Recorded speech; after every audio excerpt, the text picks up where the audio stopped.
First of all, I admire the restraint on display here. Saros is the kind of title that most developers would have stuck a colon and an extra subtitle onto, like Saros Eclipse of Man, or Saros Lords of Wombat, in a classic example of what I previously termed the bollock sandwich variety of game title. But it seems they resisted the temptation in this case. It's an open-faced bollock sandwich at most. Well done, Saros. Thanks, Yacht. You're welcome, Saros. Probably doesn't bode well for us that that's the note of praise you're opening with, does it, Yacht? Ooh, we've got a smart one here, boys and girls. Saros is the new game exclusive to the PS5. Gosh, it's almost quaint that such things still exist, isn't it? More power to you, Sony. You keep on fighting that console war by yourself like a Vietnam veteran with dementia. We'll just stand here carefully moving valuable ornaments out of the range of your swinging fists. And comes to us from the developer of Returnal, a AAA attempt at a classic looping roguelite formula with influence from bullet hell shooters where everything was slightly teal. Saros, in contrast, is a AAA attempt at a classic looping roguelite formula with influence from bullet hell shooters where everything is slightly orange. Guess we know Housemarque's retirement plan. Saros follows Arjun Devraj, a space soldier man whose name would earn a very unreasonable number of points in Scrabble, who has come to the distant planet of Carcosa on a ship called Echelon 4 to figure out what happened to Echelons 1, 2, and 3, with the assumption that 3 entire spaceship crews who went to a hostile alien world at the behest of an evil mecha corporation, for whom well-being of individual personnel is so far down the priority list it's rubbing up against the glossary, probably don't cut communications because they're having a really lovely time, and checking in with head office quite slipped everyone's minds because they were busy learning to windsurf. No, it turns out it's the usual thing. Everyone's dead and there's monsters and the ruins of a mysterious alien civilization that nobody knew about, so now Arjun has to figure out the whole dealio. And there's still some spaces on the bingo board to knock out, so how about this one? Arjun's also looking for his missing wife who was on one of the earlier ships, and you just know from the way the plot opens in medias res, with Arjun's relationship with his wife not properly established, that he's in for a plot twist right to the balls there, if not a full-on Isaac Clarking. And of course Arjun's big fat oblivious ass gets fairly swiftly killed, only to find he keeps getting conveniently resurrected at home base for no clear reason. Thus is the roguelite format enabled. So how does Saros differ from Returnal, besides having dramatically shifted the hue slider? Well, for one thing, there's a bit more of a character emphasis. Arjun has a whole support team of fellow astronauts at home base with whom his relationship gradually breaks down as tensions rise over the situation's utter hopelessness, and him being all weird and fixated about his possibly imaginary wife. But in fairness to Arjun, his crewmates are all about as much use as a blind squirrel at a spot the difference competition. Gosh, it seems like everyone who comes to this planet mysteriously goes insane and murders everyone around them. Better keep an eye out for that. On a completely unconnected note, why is the pilot speaking in tongues and drawing ominous pictures on the walls in his own blood and shit? I'd take my career more seriously if I were him. Man, if this were a Dan O'Bannon screenplay, none of you motherfuckers would survive past the staples. So we march straight past these time wasters and head on through the teleporter for another run at whatever monster-haunted hellscape we're currently working our way through. And the bullet hell-inspired combat from Returnal is back, with all the biomechanical monsters emitting streams of coloured balls, and another example of what I'm coming to think of as the combat system highway code, because every kind of ball has a specific response. If you see red balls, parry them. If you see yellow balls, dodge them. If you see blue balls, stop thinking about your missing wife so much. Housemarque is an old hand developer going back to the 90s who made basically nothing but classic-style arcade shooters up until Returnal, and while in the thick of the combat I'd frequently think to myself, boy, sure would be nice if I had a classic-style arcade shooter camera right now, so I wasn't being blindsided by all these highly mobile enemies constantly spewing out bubbles like a van full of laundry detergent crashing into a fireworks storage facility.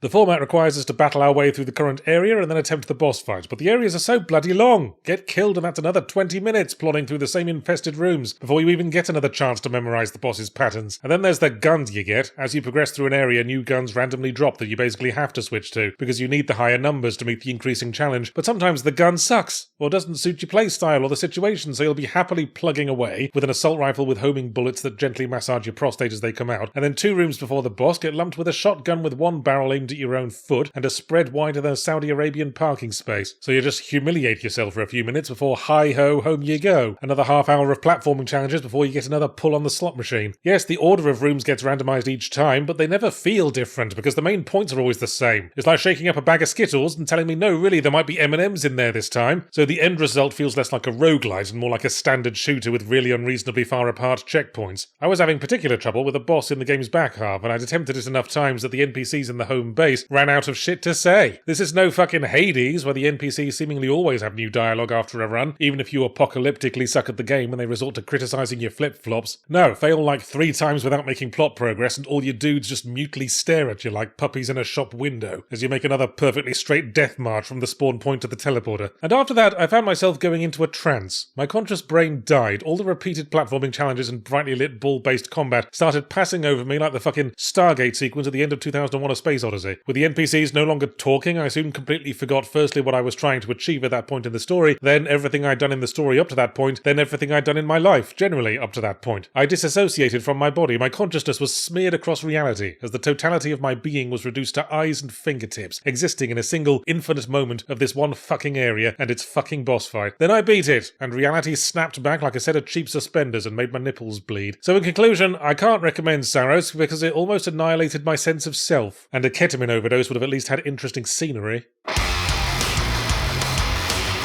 The good people at Foundry VTT, my favorite virtual tabletop, have created their own game world, Ember. This is a virtual sandbox with over 25,000 explorable hexes, 30 different biomes, and hundreds of gameplay events. So Ember is a ready-to-play digital roleplay system. Ember is also an interactive world that lives and changes around your character's decision to give a more video game-like experience to your traditional TTRPG. Ember is also out right now in early access. But I didn't back the Kickstarter or pre-purchase Ember. Am I gonna miss out? We forgive you. And you can still get in on the fun. It's just $100 for all that Ember has to offer. Wait a minute. It says here that only chapters 1 through 3 are available to play. That is correct, and that only gets you an estimated 2 years of full gameplay. Whoa, 2 years? That's twice as long as the TV show Alien Nation.